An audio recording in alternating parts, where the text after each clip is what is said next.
My name is Justice for All, or my actual name is Justice. Feel free to use either one.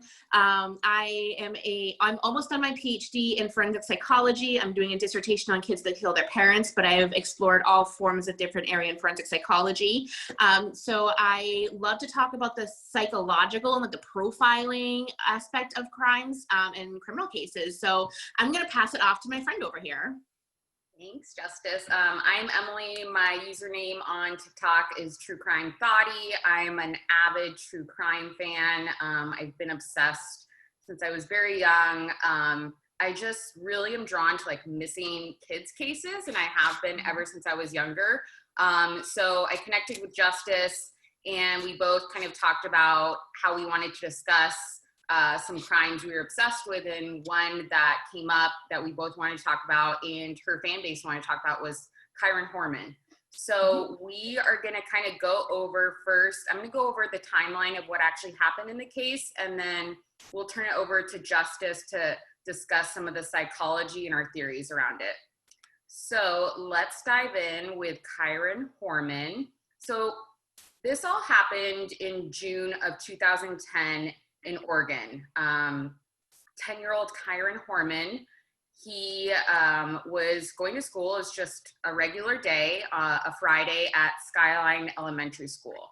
So the school opened at 8 a.m. and it actually happened to be a science fair that Kyron was really excited about. So Kyron went to school. His stepmom, Terry Horman, dropped him off and took him to his exhibit, which he was really excited about. She even snapped a picture. And then, a couple of faculty members at the school saw Kyron there with his stepmom in front of the exhibit. Everything was going great.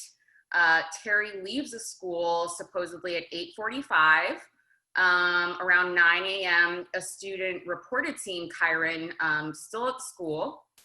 And apparently that was the 9 a.m., the last time that Kyron Horman has ever been seen alive. Class began at 10 a.m., and that is when his teacher actually reported him absent. Around 1:21, Terry Horman posts a picture of Kyron in front of his exhibit on her Facebook page. Terry and Kyron's father, Kane Horman, went to meet him at the bus stop at 3:30, and he never shows up.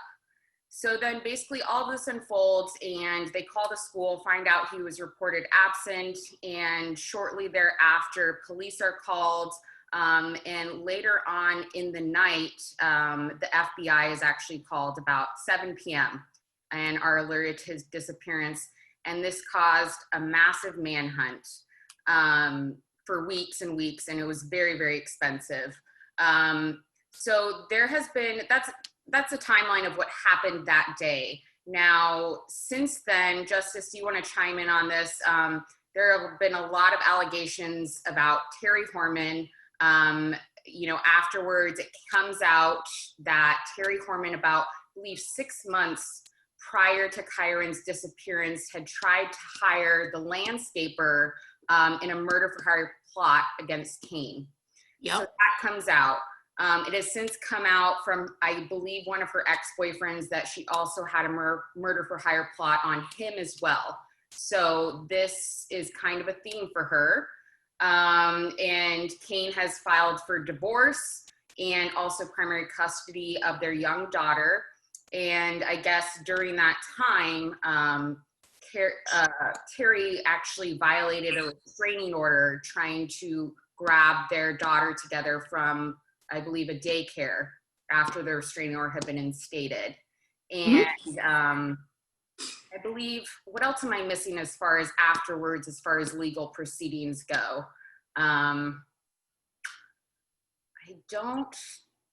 Terry had a friend named Dede. Right. So Dede was the only friend and the only witness that lawyered up, which automatic red bills, but we'll get to there in a minute. Yeah.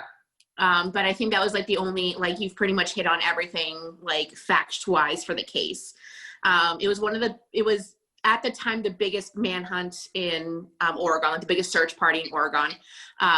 Super like expensive. You said, very expensive, and they went all in. But they never found anything. The mom of Kyron thought that Terry was going to get arrested. She thought for sure that she did it and that she was going to get arrested, and nothing ever came of it. And then it just kind of went cold. Right. Which is very sad. Terry has a very high-powered lawyer, and I actually just read that Kane and some of their legal proceedings wanted to know where she came up with this money from, because I believe she paid him a sum of around $350,000 for this high-powered lawyer.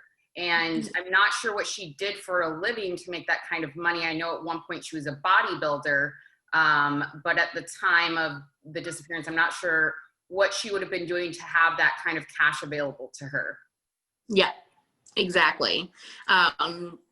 And normally when it comes to females in criminology, one of the biggest motives always is financial gain. You'll find that whether it's in abduction cases, whether it's in homicide cases, whether it's in like white collar cases, it's almost always for financial gain. And so that's, I think I'm going to piggy off that and really talk about Terry as a suspect. So when you look at the profile of a child abduction, most people, it's kind of like in the media that child abductions, they're like snatched by a white van and never seen again. That is not true. About 62% of child abduction cases are actually done by a very close family member, including the parents, an aunt and uncle, a grandparent, or someone who's considered like an aunt and uncle, which is normally like one of the parents' best friends. Like 62% of cases end up like that. And cases that aren't is almost always a ransom. So if you don't find a ransom note, you almost always want to look at someone in the family. Now, when I talk about like almost and always, I say that because that's the rule, and there's always exceptions to the rule. And normally those are the cases that are like very big in the media. Right. But in this case, you do have a female, which is actually common for abduction cases. In female offender abduction cases, they're almost always white, middle class, in an unhappy marriage, and have a young child at home. Sounds like someone on this case? Yeah. Yep. So immediately that to me like rang bells. I was like, wow, she kind of fits like the stereotypical profile of a female abductor.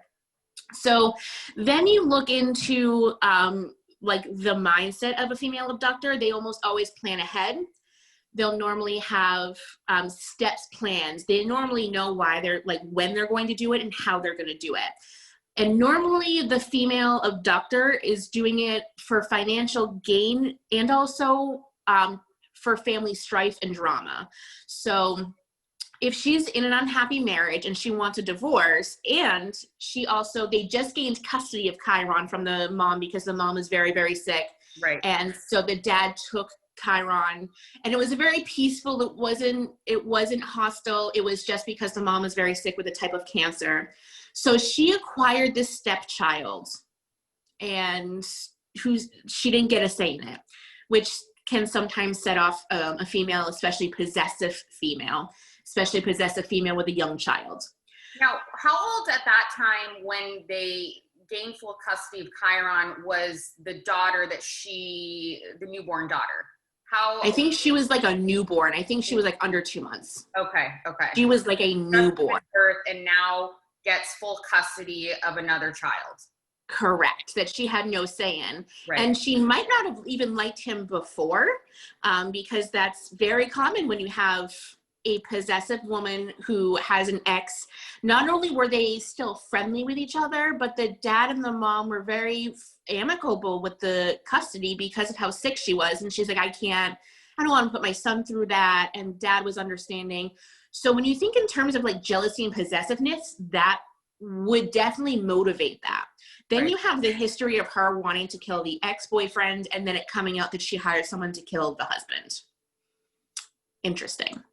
So now, what do you think of those things? Like, now that it's come out, and you and I briefly touched on this, and before we get into like a full theory, why hasn't she been charged at all with pretty much anything, let alone these murder for hire plots? I mean, it was pretty close to when Kyron went missing, and it was uncovered when they were investigating her. So I don't know why she wasn't charged with something to at least get her to talk. I think the biggest thing is that they had no body. And I think Right. without a body, you can't prove anything. You can't even prove that they're dead. They'll almost never bring a murder to trial unless they have a body. Right.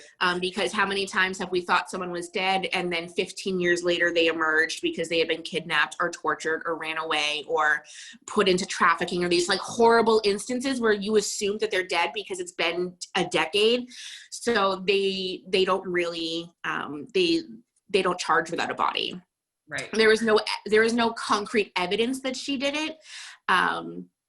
So, and like everything that she had was like explained away. So because it can be explained, they can't charge her with anything, which is very frustrating because it's like deep down, like everybody knows. Right. With her getting the money, with her, I wouldn't be surprised too if there was a third party lover involved with her. Well, it did come out in the divorce filing that Kane then realized, and he brought it up too, either during Kyron's disappearance or before and after, she was having a texting sexual relationship with one of Kane's high school friends. Yeah, correct. Which blows my mind. That kind of also shows infidelity. That shows that, that really does say a lot about her character. And I think there was also a lot of calculation in this that not a lot of males would put forth the effort to bring him to school, take a picture and then upload it after. Just like that takes a lot of forethought, knowing that showing him around and parading him around to the teachers to show that he's there, that would give her almost an entire day, an entire school day in order to, for him to be marked here and then he didn't get off the school bus, and did he get on the wrong bus? Where is he? And so that it's taken off of her because he was marked there and she would have an alibi. So if you think about it from the offender perspective, that's incredibly calculated and brilliant. You have proof that he was at school, you have teachers that saw him, and then if they mark him here, you have all the time in the world to plan. Right. And they also live in Oregon, which is right on the water. And a lot of female offenders do, unfortunately, drown and hide bodies in water. Whether he was drowned or not, we haven't found a body, we don't know. But I don't think it would be out of the realm of possibilities that his body could be in the Pacific, unfortunately, because that's a very feminine, disposal. And I wouldn't be surprised if she had help too. Right. And it sounds like, well, a couple things with that. With Dede spiked her, lawyered up. She's been interviewed numerous times. The questionable thing about Dede's behavior that day is that she was gardening at a nursery that either she worked at or volunteered at, but she has some unaccounted hours in the middle of the day that she claimed she was there. Other people said they didn't see her for a couple hours at a time. Conveniently, after Kyron is no longer seen at school. So a lot of people, including myself, and I'm sure you might as well, think that at that point she was called on by Terry, or they'd already set up this time to go assist in either disposing of the body, or like we discussed about, her alibi is that after she dropped off Kyron, she had her newborn daughter in the car. And of course they were able to trace where she went in her truck, and she's doing some weird driving patterns. And when questioned on that, she said her daughter had an earache, and this was her kind of rocking away the earache through this drive. So I'm wondering, did Dede come to take care of the newborn while Terry took care of business? Whatever Dede did, or whatever Terry did, excuse me, did she already know that she was going to need Dede to help restrain or whatever with Kyron? What's your theory on what role Dede played here? So I was just thinking too that if the newborn daughter, who is a newborn, how would you know she has an earache? A lot of times, so I work in a doctor's office, and I worked in a pediatric doctor's office. Especially for first-time moms, and this was Dede's first newborn baby. they freak out at everything. Right. And I mean that like a nice way. It's very, very natural. It's very maternal. You're sleep deprived. You're terrified. You're trying to keep this human alive, right? So a lot of times when babies hit like 6 or 7 months, they'll tug on their ear. They'll get a slight fever. Their ears will appear red. But when they're newborns, they can barely reach their ears. They're still snuggled up. So how did she know that her ear was bothering her? Right. Right. So that to me also is kind of like this is like a month old. They normally don't pull out their ears for pain at that point. Normally they're very, very fussy. So if she said that she was a fussy baby, I probably would have just looked past that. But specifically claiming an ear like issue or soothing ear pain did strike, like, just as someone who works in a doctor's office, was kind of like, very specific. That's not normally what you hear. And as someone that's on the phone every day with new mothers, that's not what you hear. And as for Dede's role, I wouldn't be surprised if they met and went in Dede's car to go dispose of the body. Because I don't know if they've searched Dede's car. I know that Terry's truck was searched numerous times now. I haven't heard if they actually recovered any evidence. Obviously that's sealed, but yeah, that would be smart. And then if she left her cell phone in the truck. Yeah. I mean, this is a very calculated crime. So if she drove around, parked her car, and left the cell phone in the car, and they used Dede, that would explain quite a bit. And then it's a 50-50 on who did what role. Was Terry taking care of the newborn while Dede took care of the body? Was Dede taking care of the newborn while Terry was taking care of the body? Was the baby left unattended in the car with the car right there running, let's just say for safety reasons, and they both had to, knowing that Terry's a body lifter, so there's definitely, like, I think once it comes down to it, I think Dede helped, and I think it's 50-50 on which way went which. And at that point, to me, it doesn't much matter. Right. I think, is it possible that he was still alive when they met with Dede and he got in the car willingly? Possibly. Is it possible that Terry took him and dropped him off to Dede and Dede did everything and she was just like, off with my hands, I didn't do it, kind of a murder for hire and in exchange for sex and love? I wouldn't be surprised if Dede and Terry had a love affair. Right. Because Dede moved in very shortly after Kyron disappeared and Kane filed for, divorce and restraining order. Dede was right in to be her support. Yep. Which, I mean, I like, if something that happened to me, if my husband had left me and I'm, people suspect me of killing my stepson, like, I would want a support system. Right. But also when you have that kind of support system, that's the same person I will call to help me move a body. Like, it's female to female. Like, we all have that one friend where, like, if we had to move a body, we would call. Yep. And, so, like, was there more of a romance? We know that she was sexually promiscuous. How promiscuous was she? Was it a possible lover's quarrel? Was Dede upset and Dede did kill him out of anger and Terry knows that it happened because she's okay with it? What do you think Terry's ultimate plan was? Do you think this played out according to her plan, like went off without a hitch? Or do you think she never thought she would be suspected? I think the teacher marking him absent threw her through a loop. Okay.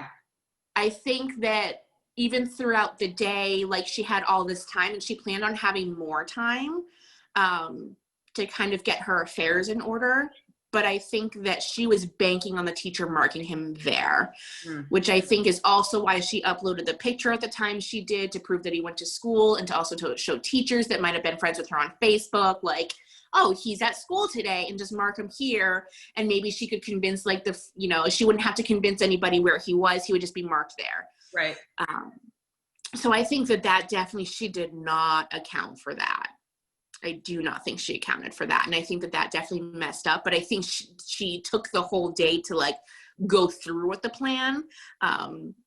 But just with him being marked absent, that moves the timeline back of when he could have gone missing 6 hours. And that 6 hours is a big difference. especially because you have an alibi at 2:45, but you don't have your alibi at 8:45. Like, you know what I mean? Yep. Yep. So I think that's like a huge thing. What about, and I think this was planned by Terry, because I've seen on some of the specials about this, and you know, everyone, and I've never met someone who doesn't believe Terry did it or was involved with this, but Yeah.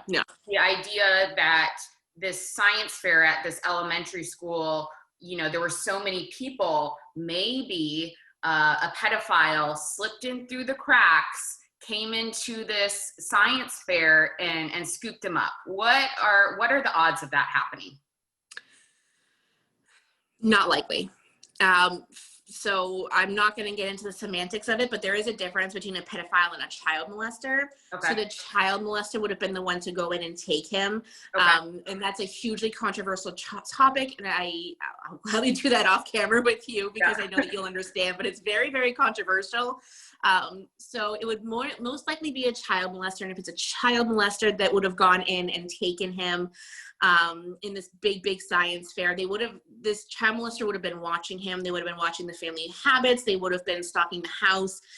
There would have been probably evidence of maybe a creepy person in the neighborhood. There would have, you know, at science fairs and stuff like that, teachers notices who's out of place. They would have noticed someone who is out of place. And a lot of times a child molester is out of place. A lot of times you'll get the, you know, the ickies or the hibbity pajibity and like you'll teachers know. And also for the science fairs, most of the time you at least have to sign in or introduce yourself or something like that. So I think it's very, very, very, it's not a likely case. And I was going to say, to your point, I mean, granted, this was 10 years ago, but it's also still in a post-Columbine world where people now are wearing IDs. There are these check-ins. You know, people are super aware at schools of who is coming and going. So, yeah, the idea that someone slipped in and was able to take him out, I mean, is just so low. But I feel like investigators are still saying it's a possibility. Yeah, and I mean, there's always those 1% possibilities, and I think that they're saying that because they have no reason to go off of it. I just don't think that it's a big possibility when you look at the profile of a child molester and you look at, I just don't see it. I don't. There would have been evidence somewhere. Right. Most of the time when it comes to and there was no ransom. Yeah. There's no ransom.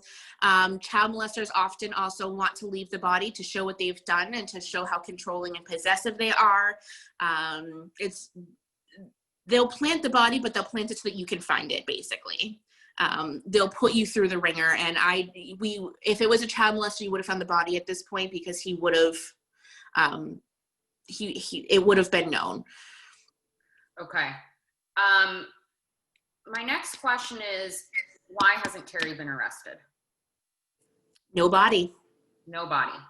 I've seen, and I can't think of one off the top of my head, but I have seen some cases where they do go forward with a nobody case, and I know that no prosecutor, no county DA wants to do that. Right. But in this case, it just, I mean, there are so many circumstantial clues that point to Terry. And it feels like they have no new leads. I mean, do you think we're ever going to get an arrest in this case? Not until a body is found because of how young he is. And I think with the amount of cases that have been coming out with, you know, the Pamela Smart case and JC Dugard and the Cleveland, Ohio abductions, where they're gone for an extended amount of time, that everybody assumes that they're dead and they're not. Right. And then you can't come back from that. And then it ends up being more expensive because then the person that's arrested sues the pants off of. So it's really in their best interest to not do it. And because they don't have anything that can tie her to specifically that day.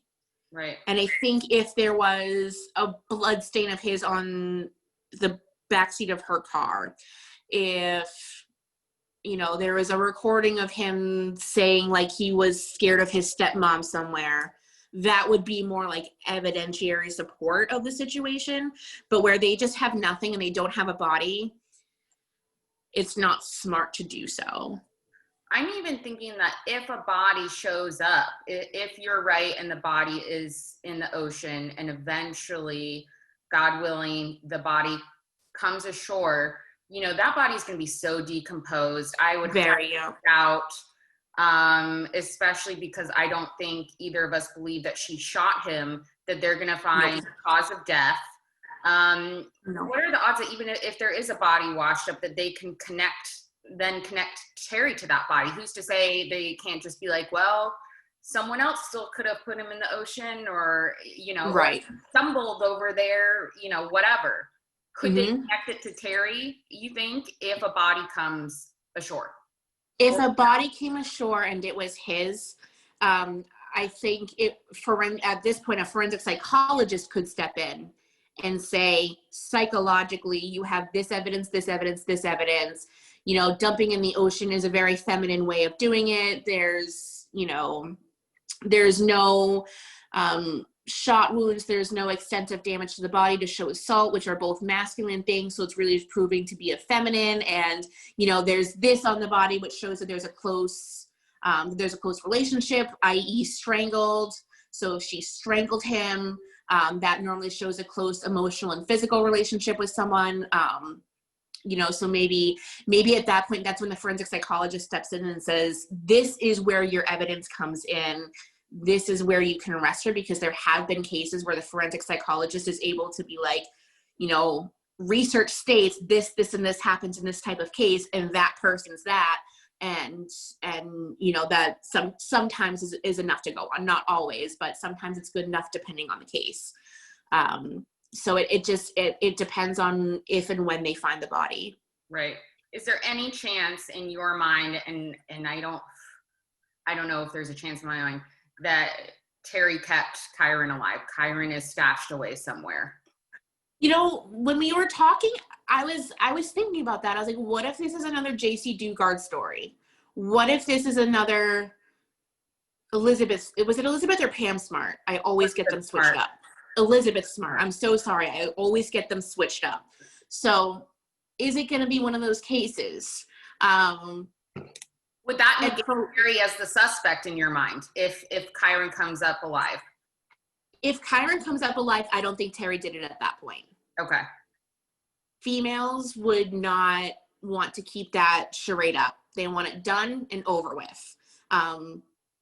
Unless Terry hired someone and was in on it, and there's a masculine person that's taking control of the situation and he's stashed in a shack somewhere, in which case it's very common to have a partnership when it comes to cases like that. So I would think that there would be an accomplice, but that would be a lot for Terry to come up with this plan, have some sort of agreement with a male to take care of this boy, and all of them getting something out of it seems very complicated. It's very complicated. And then when you also look at cases like Elizabeth Smart and JC Dugard and the Cleveland cases, they were abducted walking. They were abducted not in plain sight. There wasn't, there's that perfected window of where they went missing. And most of your long-term kidnapping and abductions, you have that window of, okay, they were seen on this camera at 3:54 p.m. and at 4:02 p.m. when they were supposed to turn the corner, they didn't. So you know, between those whatever times I said, they were kidnapped and taken. But you're in a very busy school. He would have gone out kicking and screaming unless he knew the offender. Right. Yep. There would have been witnesses that would be like, you know, you're at a school with a lot of maternal and paternal parents, where like, if you're ever in a school and one child shows distress, how many parents look and go to take care of that child?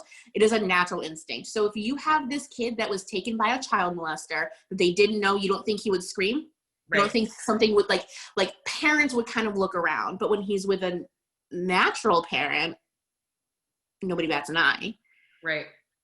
I'm just thinking, what is the psychology of Dede? You know, we kind of touched on this Mhm. earlier, but like, you know, if my best friend is like, you know, I killed this dude, I'd be like, all right, like I'll help you with the body, you know. But like if my best friend is like, I killed my stepchild, can you help me out? Like, I feel like I wouldn't go along with it. I don't know what my best friend could say after telling me that she kidnapped and murdered a child, and I would be like, yep, I'm on my way. What is, Right. and I don't know if Dee Dee's a mother or not, but how, as another woman, if Dee Dee is involved, what is the psychology there of why she would even help Terry or lie for her cover up? Exactly. That's why I think there's a lover's quarrel, is because a lot of times sex, money, and drugs rule the crime world. No. Sex, money, drugs rule the crime world. You will not find many cases that one of those three is not involved, if not more.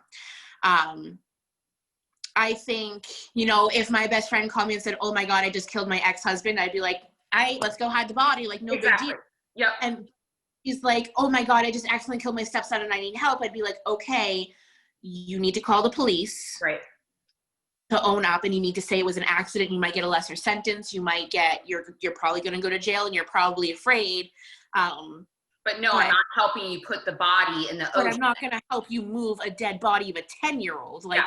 Like I'll move your shitty ex-husband. That's fine. But I'm not going to move Yeah. a 10-year-old, you know? Like, so when it comes to like the psychology of Dee Dee, I didn't do too much research into her, but normally as like the psychology behind like a female offender like that, if she's willing to help move the dead body of a 10-year-old, there is some intense emotion and gain for her, whether it's financial gain, sexual gain, whatever it is. I just find it, there's no ransom note. There's normally kidnappings this long, if they're not stashed away, they're dead. Like, Yeah. which is pains me to say. And I hope that he gets peace, and I hope that he gets justice. And I do want to say that this is an open case. They've kind of stopped looking, but they haven't labeled it cold. So if any of our viewers do know anything about the Kyron case, please call the FBI. You can also contact the FBI at fbi.gov.